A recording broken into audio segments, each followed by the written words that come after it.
The starship Helios drifted silently through the Kuiper belt, its advanced sensors sweeping the darkness for any sign of the mysterious signals that had brought Commander Kira Putil and her crew to the edge of human space. The bridge was quiet save for the soft hum of equipment and the occasional murmur of status reports. Kira stood at the observation window, her dark eyes reflecting the distant pinpoints of light. At 35, she'd earned her command through a combination of tactical brilliance and unconventional thinking. The subtle markings of Indian heritage graced her features, while a thin scar above her right eyebrow hinted at past battles. "Commander," Lieutenant Riza called from his station. "We're picking up another burst transmission. Same frequency as before, but stronger." Kira turned, her motion fluid despite the zero-gravity environment. Origin. Calculating now. Riza's fingers danced across his holographic interface. It's coming from inside the solar system, ma'am. Something just dropped out of FTL near Saturn's orbit. The bridge crew tensed. Humanity had achieved faster-than-light travel only 15 years ago, and they'd yet to encounter another spacefaring civilization. Every simulation, every first contact protocol they'd developed was about to be tested. "Full tactical alert," Kira ordered, her voice steady. "But keep weapons powered down. Let's not start an interstellar incident." The unknown vessel appeared on their main display, sleek, crystalline, and utterly alien. It was roughly twice the size of the Helios, with what appeared to be elaborate geometric patterns etched into its hull. As they watched, it broadcast another signal, this time a clear request for communication. "It's transmitting in multiple formats," Communications Officer Jun Park reported, "including basic mathematical sequences. They want to talk." Kira nodded. "Send the standard first contact package. Let's see who our visitors are." The response came almost immediately, a flood of data that their systems struggled to process. But within the stream was something unexpected, a desperate warning. "Commander," John's voice cracked, "the alien vessel, it's being pursued. The transmission includes technical specifications of a massive fleet heading toward Earth. They're called the Sethonians, and according to this, they're running from them." Before Kira could respond, space itself seemed to tear open. A massive vessel, dark and angular, emerged from the rift. Its surface bristled with weapons, all trained on the crystalline ship. "Sethonian warship powering weapons," Riza shouted. "They're going tow." The crystalline vessel exploded in a brilliant flash, scattering fragments across space. But in its final moments, it had launched something toward the Helios, a small pod that streaked past their defenses before they could react. "Impact in Cargo Bay 3, Security Chief Victor Romano reported. "No damage to hull integrity. But ma'am, there's something alive in there." Kira made her decision instantly. "Medical team to Cargo Bay 3. Full quarantine protocols. I'm heading down there myself." The cargo bay was bathed in emergency lighting when Kira arrived.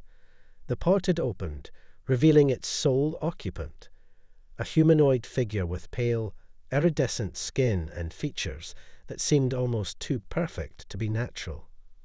He was wounded, purple blood seeping from multiple injuries. When he opened his eyes, they were entirely silver, yet somehow expressed both intelligence and fear. "I am Zarek," he managed in perfect English, having apparently decoded their language from the first contact package.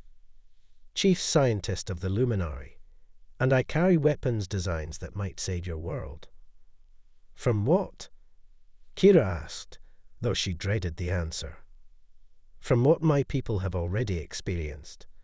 The Scythonian Empire saw our warnings to you. They will come now, not to conquer, but to exterminate. They cannot allow another species to rise as we did. He coughed, purple droplets staining his lips.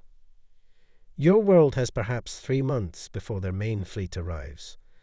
They consider humanity a threat. Your rate of technological advancement exceeds anything they've seen before. Kira felt the weight of history pressing down on her shoulders. This wasn't just first contact. It was humanity's first warning of an impending apocalypse. But in Zarek's silver eyes, she saw something else, hope, and perhaps a hint of admiration. "Why risk everything to warn us?" she asked. Zarek's expression softened. "Because in studying your species, I saw something my people lost long ago, the capacity to evolve, to adapt, to survive against impossible odds. The Sithonians fear you because you are different. Where other species seek harmony, you embrace chaos. Where others accept limitations, you break through them." He struggled to sit up. "Help me stand, Commander Petal. Together, we might just save both our peoples." As Kira helped him to his feet, their eyes met, and something unspoken passed between them. A connection that transcended species, a shared determination to face what was coming. Neither knew it then, but this moment would change the course of human history, and perhaps the fate of the galaxy itself. The Helios raced back toward Earth, carrying its warning and its precious cargo. Behind them, more Sithonian ships emerged from hyperspace, their dark shapes blotting out the stars. The war for humanity's survival was about to begin, and at its heart would be an unlikely alliance between a human commander and an alien scientist, bound together by destiny and something neither of them yet dared to name. Earth's orbital defense platforms glinted in the sunlight as the Helios docked with Luna Command. In the 3 weeks since their first encounter with the Sithonians, humanity had mobilized with unprecedented speed. The threat of extinction had a way of eliminating bureaucratic obstacles.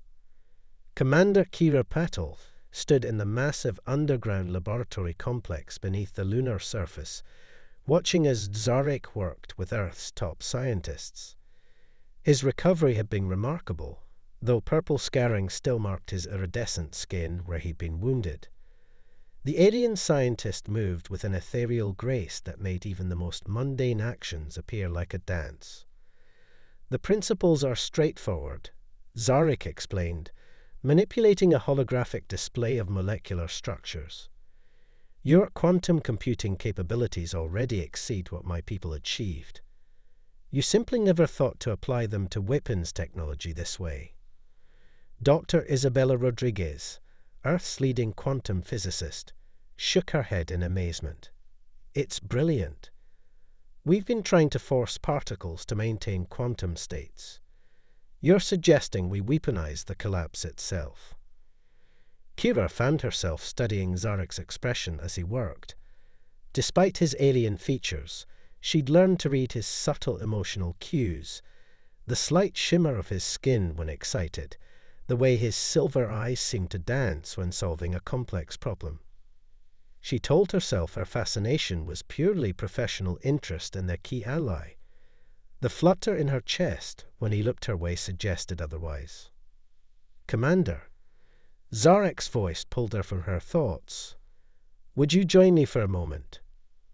They walked to a private observation deck overlooking the vast lunar manufacturing complexes being constructed below. Earth hung like a blue jewel in the black sky, still peaceful, still unaware of how close it stood to destruction. "Your people continue to astonish me," Zarek said softly. "In 3 weeks, you've accomplished what took my civilization 3 years. The adaptability, the speed of innovation." He turned to face her, his silver eyes intense. "The Sithonians are right to fear you, but not for the reasons they think." "What do you mean?" Kira asked, trying to ignore how the starlight played across his features. "They fear you'll become like them, conquerors, destroyers. But they don't understand that humanity's strength isn't in its capacity for violence, but in its ability to form connections, to empathize, to love. His hand moved as if to touch hers, then pulled back, even with beings as different as myself. The moment hung between them, heavy with unspoken possibilities. Before either could break the silence, alarms blared throughout the facility. Multiple hyperspace signatures detected. The announcement echoed through the complex. Chthonian scout fleet approaching Mars orbit. They rushed to the command center, professional masks sliding back into place. The tactical display showed 12 Chthonian destroyers moving through the solar system, their dark hulls absorbing sensor scans. "They're earlier than we expected," Kira said, studying the enemy formation. "We're not ready." "No." Zarek's skin rippled with determination. "But we have something they don't expect." He pulled up the schematics they'd been working on. The prototype quantum collapse cannon is operational. It's not fully tested, but we're out of time for testing. Kira turned to the command staff. "Deploy the Helios and the new Artemis-class vessels. We'll meet them at the Mars defense line." As crews scrambled to their ships, Zarek caught Kira's arm. "I should be on the Helios. The weapons systems are based on my designs. It's too risky. You're too valuable to." "To what?" His silver eyes held hers. "To the war effort. Or to you?" The question hung in the air between them, a challenge and a confession both. Kira felt her professional resolve wavering under his gaze. "Both," she admitted finally.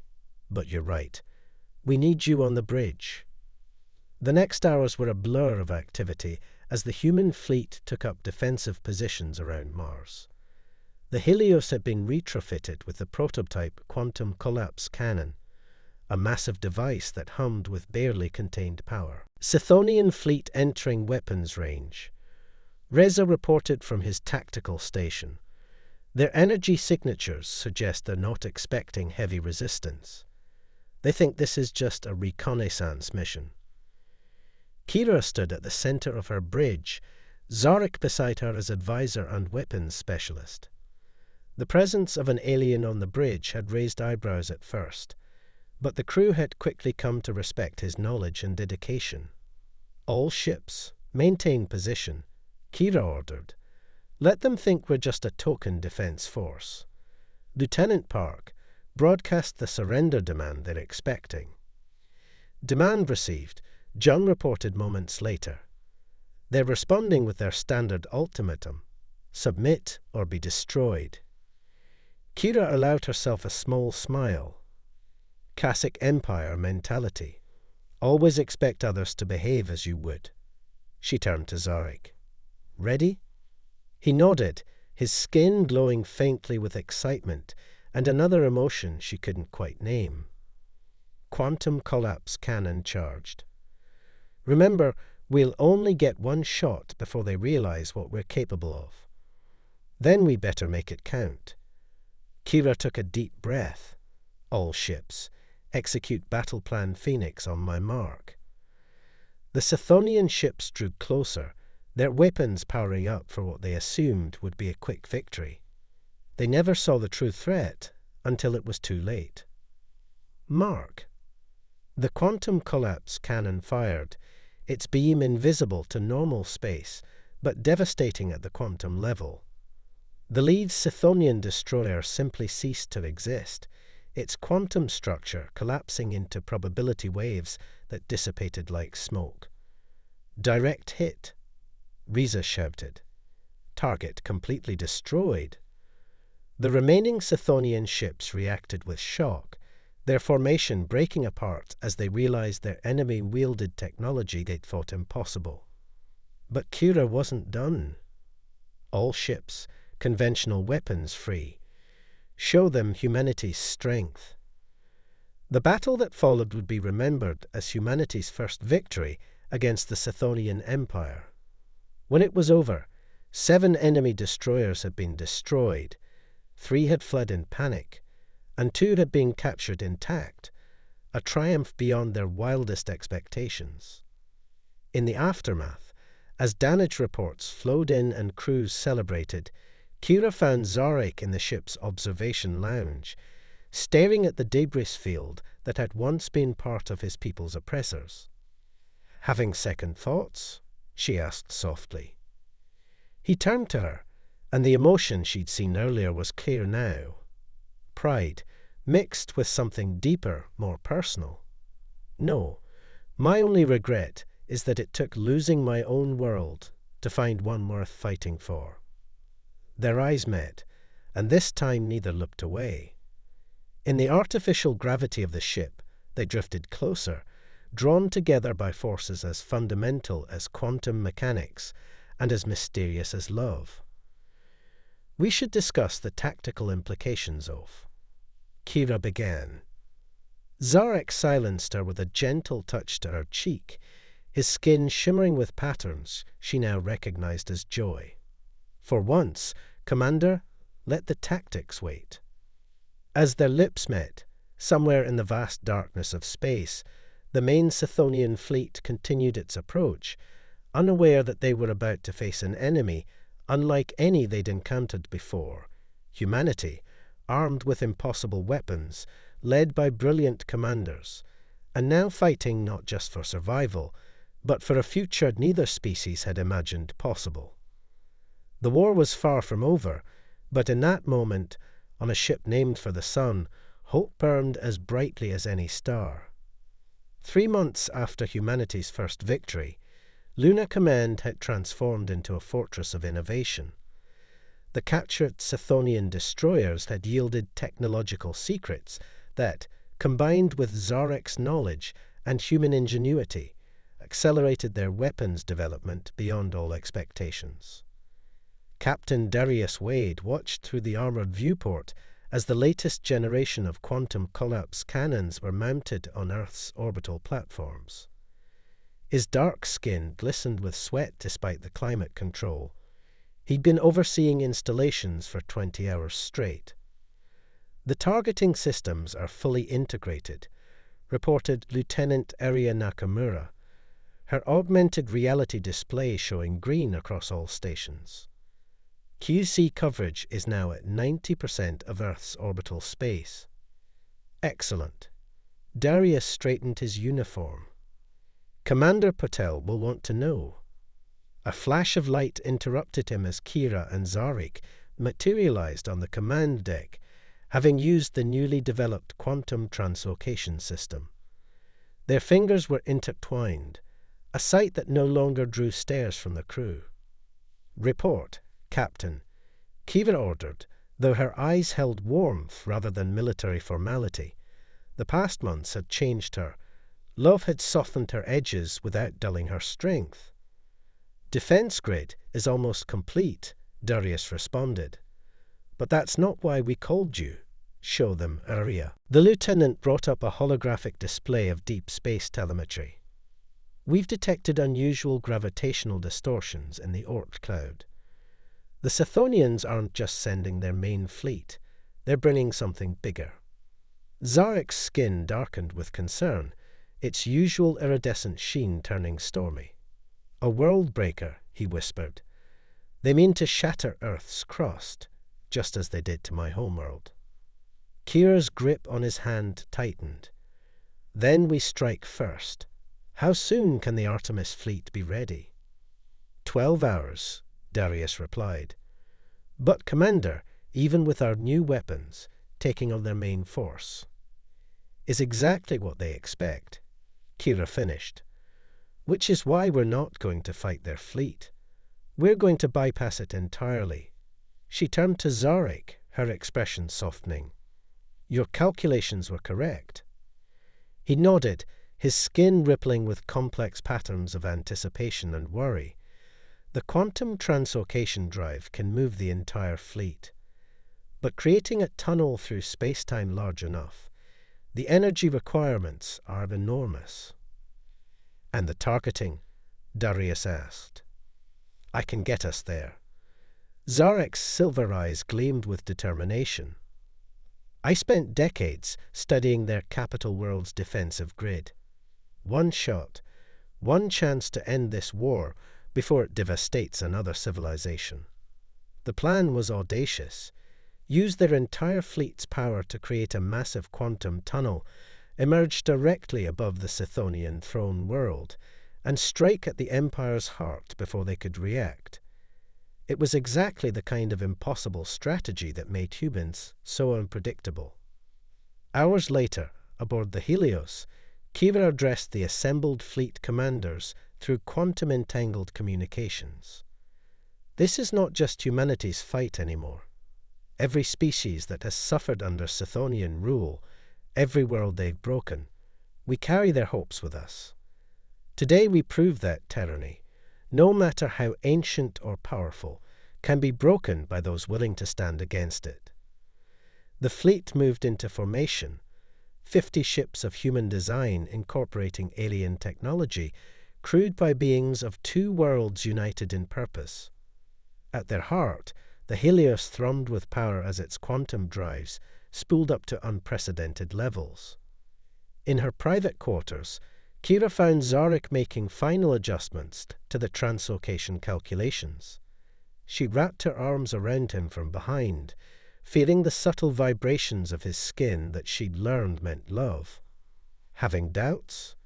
she asked, echoing their conversation from months ago. He turned in her embrace, touching his forehead to hers in the intimate gesture they'd made their own. "About the mission?" "No. About asking you to risk everything on my calculations. Always." "I trust you," she said simply. "We all do. You've proven yourself 100 times over." "The Sithonians were right about one thing," he mused. "Humanity is dangerous, but not because you're violent. You're dangerous because you love so fiercely, trust so completely, fight so selflessly for those you consider your own." His skin glowed with patterns that meant devotion. "You've made me one of you, and I will never stop being grateful for that." Their kiss was interrupted by the tactical alert. Enemy scouts had detected their gathering fleet. "Time to go," Kira said, straightening her uniform. They walked to the bridge together, commander and scientist, human and alien, lovers and warriors. The bridge hummed with tension as final preparations were made. Jun's fingers danced across his console, coordinating the massive energy transfer between ships. Riza monitored the approaching Sithonian vessels, their dark shapes growing larger by the moment. "All ships report ready," Darius announced from his temporary station. "Quantum power at maximum. Translocation tunnel forming." Space itself seemed to fold before them, reality twisting into impossible geometries as the combined power of 50 quantum drives tore a hole through the fabric of space-time. Enemy ships accelerating. Riza called out, "They've realized what we're attempting." "Too late," Kira smiled grimly. "All ships, execute quantum jump. Take us to the heart of the Empire." The fleet vanished in a flash of light that rippled across space like a stone thrown into a cosmic pond. For a brief, eternal moment, they existed everywhere and nowhere, their consciousness stretched across dimensions humans had never been meant to perceive. Then reality snapped back into focus, and they hung in space above a world of crystalline spires and orbital rings, the Sithonian capital, its defenses oriented outward, never expecting an attack to materialize directly above their atmosphere. "Multiple contacts," Riza shouted. "Their home fleet is scrambling, but they're out of position." "All ships, execute attack pattern Phoenix," Kira ordered. "Primary target is their planetary defense grid. Clear us a path to the surface." She turned to Zarek, ready to make history. His skin pulsed with patterns of fierce joy. "With you, always." The battle that followed would be studied for centuries to come. Human ships, powered by quantum technology and guided by an intimate knowledge of their enemies' weaknesses, tore through the prestigious Scythonian home fleet like tissue paper. The quantum collapse cannons reduced mighty fortresses to probability waves, while conventional weapons overwhelmed those defenses that remained. On the planet below, panic spread through the Imperial Palace. The impossible was happening. Their impregnable world, the seat of power for 10,000 years, was under attack by a species they had dismissed as primitive barely half a year ago. As the Helios descended through the burning atmosphere, leading the final assault on the Imperial Palace itself, Kira and Zarek stood together on the bridge, their hands clasped, their hearts beating in sync despite their different biologies. They had come to break chains, not just the physical ones of empire and oppression, but the mental ones that said different species could never truly understand each other, that love couldn't bridge the gulf between stars. The war wasn't over yet, but in that moment, as human and alien stood together against tyranny, the galaxy glimpsed a future it had never imagined possible. A future where strength came not from dominion over others, but from the bonds forged between peoples across the vast distances of space.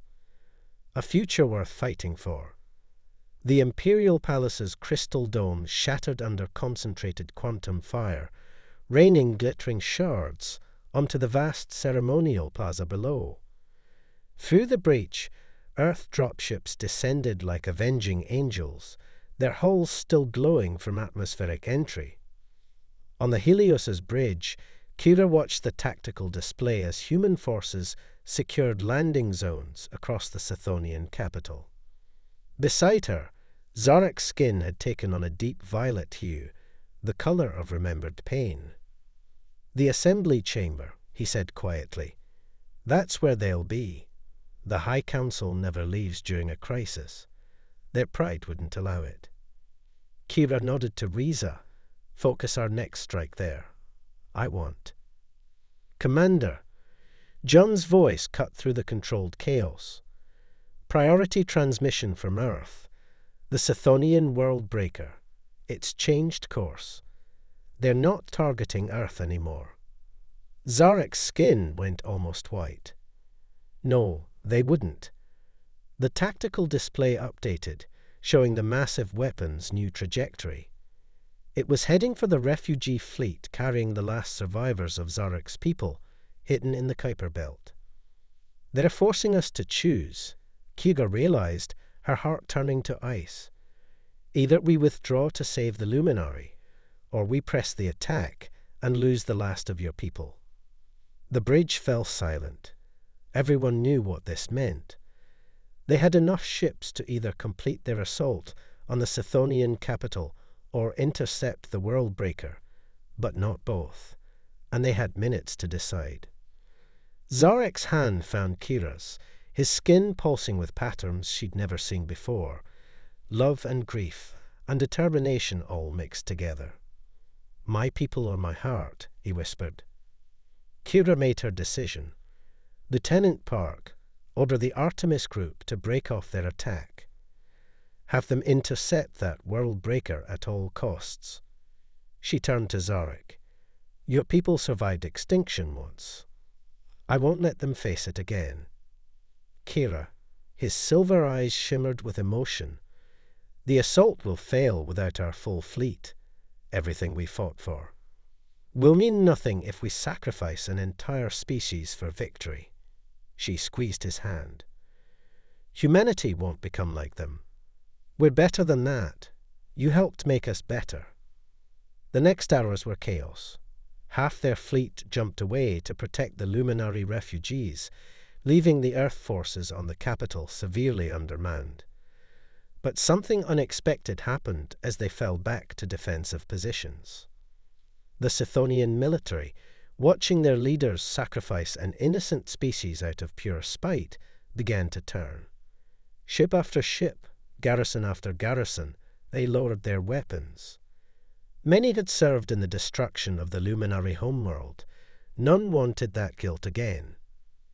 In the Imperial Assembly Chamber, the High Council found themselves surrounded not by loyal guards, but by their own officers, their own people, all of them saying, "Enough." The World Breaker never reached its target. The Artemis fleet, led by Captain Wade, destroyed it at great cost. As its wreckage scattered across space, the last survivors of the Luminari emerged from hiding, their ships joining the human fleet in orbit around the Sithonian capital. Kira and Zarek stood in the assembly chamber days later, watching representatives from 100 worlds gather for the first free congress in 10,000 years. Humans and Luminari stood together as honors guards, symbols of a new way forward. "You know what amazes me most?" Zarek said, his skin glowing with joy as he watched his people mingle freely with humans and reform Sithonians. Not the quantum weapons or the impossible tactics. It's this: your ability to turn enemies into allies, to choose mercy over vengeance, to love across the boundaries of species and space. Kira leaned against him, feeling the familiar resonance between them. Maybe that's humanity's real gift to the galaxy. Not our technology or our fighting spirit, but our capacity to build bridges instead of walls. Speaking of building, Zarek turned to face her, his skin shimmering with nervous patterns. The combined science councils have approved a joint colony project. A world where humans and Luminari can live together, learn from each other. They've asked us to lead it. Kira's heart skipped. Us. Who better to show the galaxy that love knows no boundaries? His skin glowed with the pattern that meant beloved. "What do you say, Commander? Ready for a new adventure?" She answered him with a kiss, not caring who saw. Around them, the representatives of 100 worlds continued their work, building a future where strength came from unity, not dominion. Where different peoples could come together, fall in love, create something new and beautiful. The stars themselves seemed brighter that day, as if reflecting the hope of a galaxy awakening to new possibilities. Humanity had proven itself not just through force of arms, but through force of heart. They had faced extinction and emerged stronger, not by becoming like their enemies, but by remaining true to their best selves.